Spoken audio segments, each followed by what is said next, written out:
I'm Aaron Raw, and you're watching Atheist Edge. Christian radio host Harold Camping predicted that the world would end at 1800 Eastern Time on the 21st of May in 2011.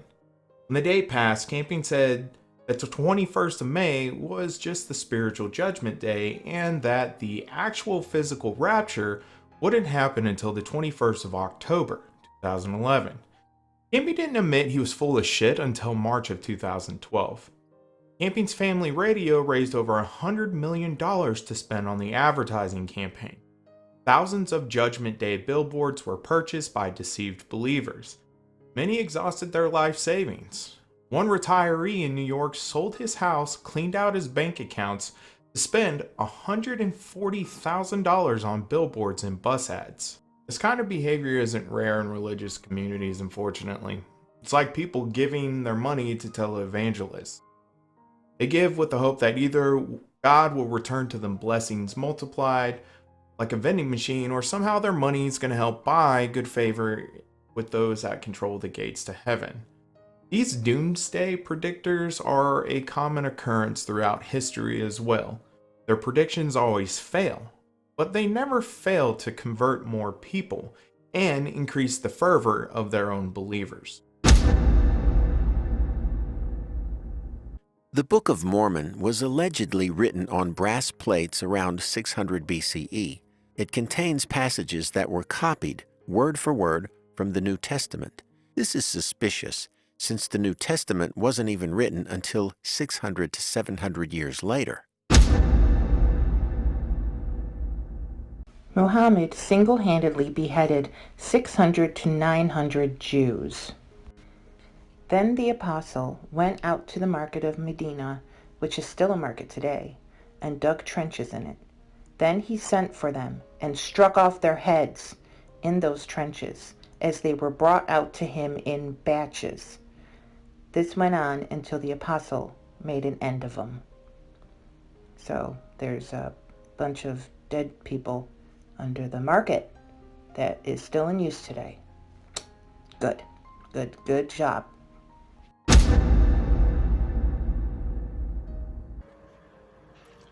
Religion's pushback against social progress is nothing new. Christians led the fight to deny women the right to vote at the turn of the 20th century.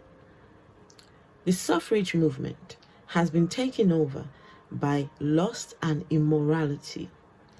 Adolf Holt, a Lutheran pastor. God meant for women to reign over home, and most good women reject politics because women suffrage will destroy society. Reverend John Williams, Barnabas Episcopal Church. God simply forgot to list one more commandment. Women shall not vote. Anonymous minister from Ponca, Nebraska. Fact. Noun. Point of data that is either not in dispute or is indisputable, based on objectively verifiable testing and observation. I could go on for hours about this, but for the sake of brevity, I do believe most of our current political climate has stemmed from this blurring of the lines of fact and fiction that started with religious beliefs. Many people who hold on to far-fetched political conspiracies also have deep-rooted religious beliefs as well. There's a correlation here that continues to be teased out as more research is done. The word fact itself has turned into, well, I know this is true because it reaffirms my bias about the world. Yeah, what an interesting time we live in. Quote, "The government of the United States of America is not in any sense founded on the Christian religion." End quote. President John Adams' Treaty of Tripoli, unanimously ratified without debate by Congress in 1797. Quote, "The day will come when the mystical generation of Jesus by the Supreme Being in the womb of a virgin will be classed with the fable of the generation of Minerva in the brain of Jupiter, But we may hope that the dawn of reason and freedom of thought in these United States will do away with all this artificial scaffolding." End quote. Thomas Jefferson in a letter to John Adams, 1823. The government of the United States cannot show favoritism towards any religion and cannot require that a government employee, including those holding an elected office, practice a particular faith. Article 6 of the United States Constitution. Was Jesus created with the universe, or is he eternal?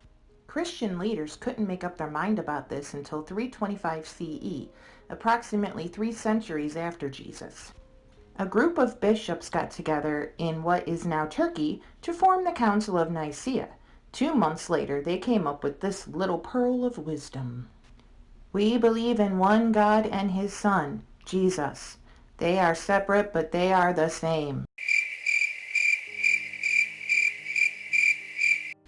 God sent himself to earth as Jesus to be tortured and murdered as salvation for the sins of man.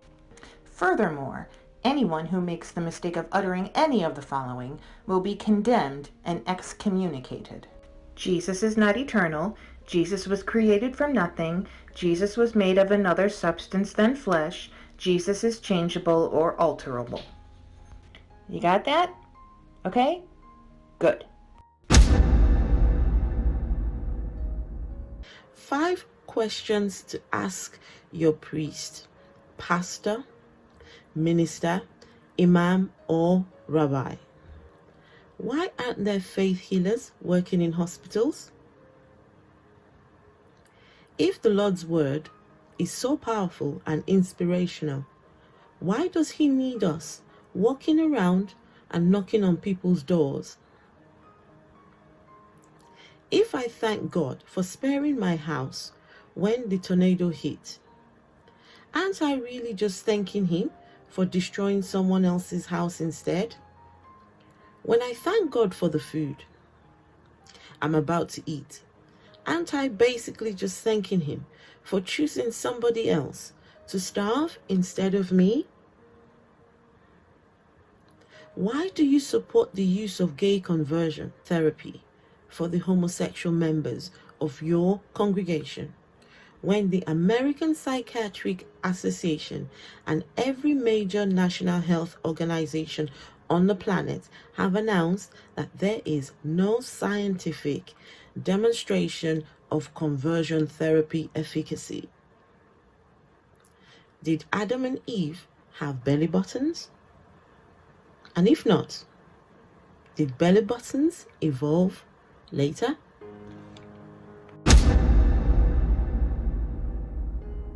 Muslims ignore the fact that their holy book justifies the Jewish occupation of Israel. Alright, so this is another reference to the Quran. As with the other references here in Jim's list, I'm going to acknowledge that I know the Quran much less well than I do the Old Testament and New Testament of the Bible. But I will endeavor to read the relevant section in the Quran as much as I can from the translation to English by Yusuf Ali. This is from Surah 10. "We took the children of Israel across the sea. Pharaoh and his hosts followed them in insolence and spite. At length, when overwhelmed with the flood, he said, 'I believe that there is no God except him whom the children of Israel believe in. I am of those who submit to Allah in Islam.'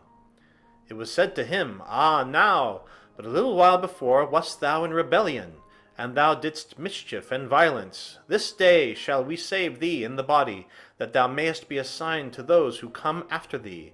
But verily, many among mankind are heedless of our signs. We settled the children of Israel in a beautiful dwelling place, and provided for them sustenance of the best. It was after knowledge had been granted to them that they fell into schisms.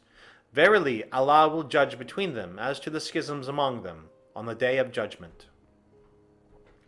All right, so this appears to be making a reference to the Exodus out of Egypt and the entry into the land of Canaan, which is, that is where the concept of the promised land comes from the idea that the Palestine is the promised land given to the Jews by Yahweh or God or Allah. And so the Quran is sort of underlining this fact. That being said, the entry into Palestine of the ancient Hebrews, that was centuries prior to this. It was over 1,000 years. Would have been over 1,000 years prior to this being written. So, yeah, it is acknowledging that the area was given to the Jews to live in at the time. I don't know if this necessarily is an acknowledgement that the Jews should still be occupying Israel in the present day. Even for Jews, it's not necessarily the case that the Old Testament is a full and complete justification for why there should be a explicitly Jewish, exclusively politically Jewish country in Palestine called Israel to this day. You can't necessarily just justify it based on Exodus. And not even all Jews believe that. And even when this verse was written, so during the life of Muhammad, there was no, so the Jerusalem was still in the hands of the Christians, right? So there were Jews that were living in Palestine at the time that Muhammad was alive, but it was part of the Roman Empire, or it was part of the old Roman Empire that at that point had sort of broken apart, but it was still controlled by the Byzantines, such as they were. So it was ostensibly controlled by Christians. After Muhammad, and as Islam spread more in the ancient Near East, or in the Near East, Jerusalem was eventually conquered by Muslim forces, and it was transitioned from Christian control into Muslim control. That being said, the Muslims considered the Christians and the Jews to be, quote unquote, people of the book. That is to say, they might not be Muslims, so they might not follow the final and complete prophecy that was brought by Muhammad, but they are related. They are theological cousins, and it is endemic in Islam, or is built into Islam, that Jews and Christians should be given sort of preferential treatment, even if they don't have all the rights necessarily of Muslims, that they should be given sort of preferential treatment as people of the book, people who have a common theological and religious heritage to Islam. And after Jerusalem and after Palestine came into the control of the Muslim Caliphate, the Christians continued to live there, and the Jews continued to live there, and it was not a big deal, and they lived together relatively peacefully. It was only later, in about the year 1000 or close to that, that as Islam became much more dominant in the region and became much more in control of things and felt like they could sort of throw their weight around, that they began to. And one of the caliphs there destroyed a holy site, the holy site to Christians, the Church of the Holy Sepulchre. And that was, among with other things, was a precipitating event that brought about the Crusades. So this idea of animosity between Muslims and Christians and Jews, it did happen, it did come about, and it now in modern times it is somewhat very ancient. But at the time it was a new thing. It was something that developed. And at the time that the scripture was written and the Quran was written, that hadn't happened yet. So there was no reason to think that there would ever be a fight over Jerusalem. That's certainly not foretold by this, and it's not. It's also not precluded, right? So this verse doesn't preclude the idea that, well, the Jews were given this land by God at the time, but if God can give you something, he can also take it away. So if you do something wrong, then you might lose it. Or if God gives a different prophecy to a different people that supersedes what he gave before, and the Jews aren't willing to follow it, then they might lose what they had, right? And that's certainly was part of the rationale for why Christianity was able to take over things that had previously belonged to the Jews, and even to this day, many Christians consider themselves to be sort of the true inheritors of whatever legacy the Jews had given to them, and whatever benefits the Jews received, whatever wisdom they had. The Christians consider themselves to be the true sort of final completion of that. So that's the idea that just because the Jews had something in the past doesn't mean that they would always hold on to it. It could pass out of their possession because God takes away from them. And even in Jewish scripture, that concept exists, because there's lots of the major prophets, Isaiah, etc., deal with the problem that was going on at their time, which was the growing threat of the Babylonians. And so the Babylonians were taking over places where they hadn't been before, and they were threatening the sovereignty of Israel and of Judah.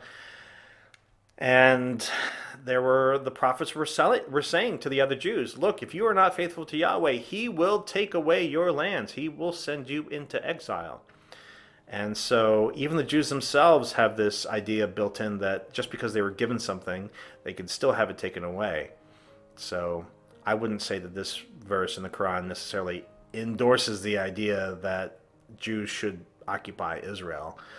It endorses the idea that Jews were given Palestine at one point in the ancient past.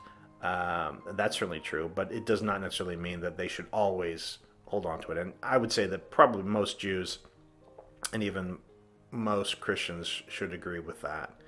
And the reason why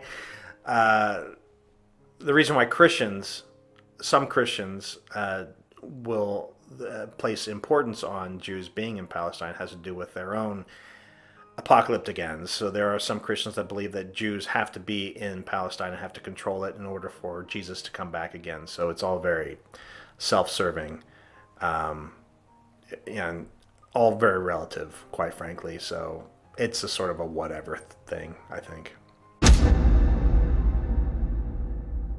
The first primitive religions were formed around 40,000 years BCE, based on discoveries of ancient shamanistic cave paintings. The first priesthoods and organization of religion began around 10,000 BCE.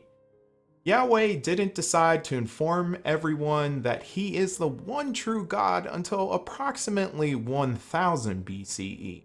And he didn't get around to sending his son to save our eternal souls for another 1,000 years after that. So anthropology has done a pretty good job at explaining why this occurred. It has a lot to do with power and influence. Through conquest, many of these religions failed to keep their followers, either because they were all killed, or the new authority banned them from practicing it. Some voluntarily left their religions in support of the new conquerors because they saw how powerful their gods were compared to their own. Eventually, as more and more cultures became interconnected, the idea of a supreme being began to take hold around the concept of the universality of religious truths. Monotheism appealed to memory and transmission rather than observation, attention, divination, and diligent maintenance. It was developed through the invention of writing and through canon. This new monotheism set up a dichotomy in which old world gods were false and led people to idolatry, thus giving birth to the idea of sin, as giving into the temptation of false gods. Then came the theologization of justice, in which God didn't want sacrifices, but he wanted justice. Justice is how one fulfills the will of God. It helped create the moral and legal laws that withstood the transfer of power between kings. When the New Testament came about, it set to correct all the problems of the Old Testament.